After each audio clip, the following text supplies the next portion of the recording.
그래서 저는 이 현상이 너무 이상하다고 생각했어요. 왜 월요일만 되면 이 아이가 이렇게 다시 자신감이 없는 상태로 나타나는 걸까 궁금했죠. 알고 봤더니 이 아이는 주말이 되면 자기 아버지한테 그렇게 잔소리를 듣는 거였어요. 어떤 소리를 듣냐면 네가 공부해도 되겠냐? 지금까지 안 되었는데 다시 공부한다고 되겠어? 라는 말을 주말 내내 계속 듣고 다시 월요일에 오니까 주중에 약간이나마 쌓였던 그 자신감이 싹 사라져 버리는 거였어요. 이건 완전 메비우스의 띠처럼 조금 좋아졌다가 다시 나빠지고 조금 좋아졌다가 다시 나빠지고 이런 상태로 계속 반복했습니다. 지금 생각해보면 이 아이 아버지가 너무하셨던 거죠. 아이한테 용기를 주고 너는 할 수 있다고 믿어주는 게 아니라 자꾸 의심하는 말을 했습니다. 네가 되겠어? 너 전에도 안 됐잖아. 와 같은 말을 아이한테 계속 하니까 아이가 정말 자기는 해도 안 되는 아이로 믿고 있었던 거예요. 이런 부모를 보면 정말 화납니다.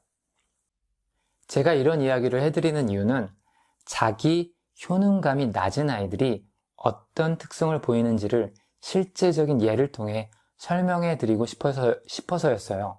자기 효능감이 낮은 애들은 자신의 능력으로 성공할 수 있다고 믿지 않기 때문에 어려운 일, 도전이 되는 일을 하기 싫어합니다. 그런 일은 시도도 하지 못합니다. 자꾸 자기가 실패했던 것들에만 집중하고 그래서 자기는 할 수 없는, 성공할 수 없는 사람이라고 믿어버려요. 자신에 대한 자아상이 그렇게 불행하게 굳어져 버리는 거예요. 자기 효능감이 낮은 아이들은 성공할 가능성이 너무 낮습니다.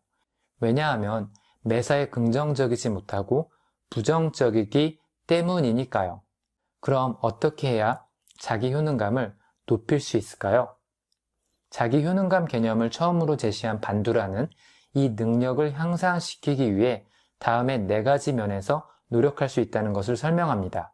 첫 번째는 아이가 숙달 경험을 많이 할 수 있도록 하라는 겁니다.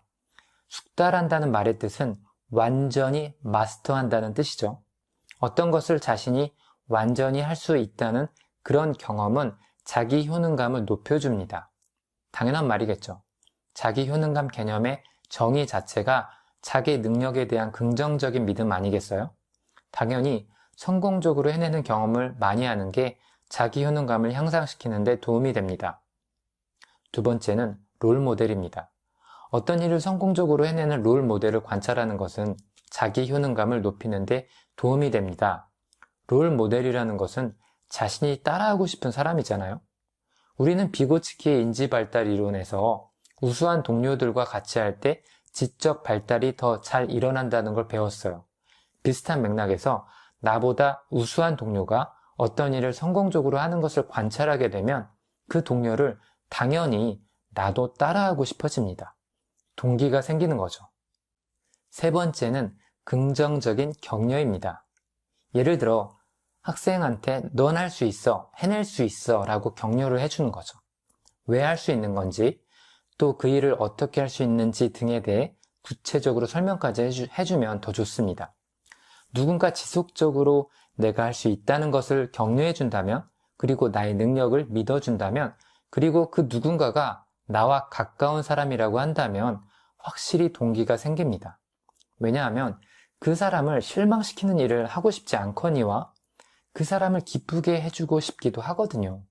그래서 아이와 가까운 사람들이 긍정적인 격려를 해주는 것이 매우 중요하다 할 수 있습니다.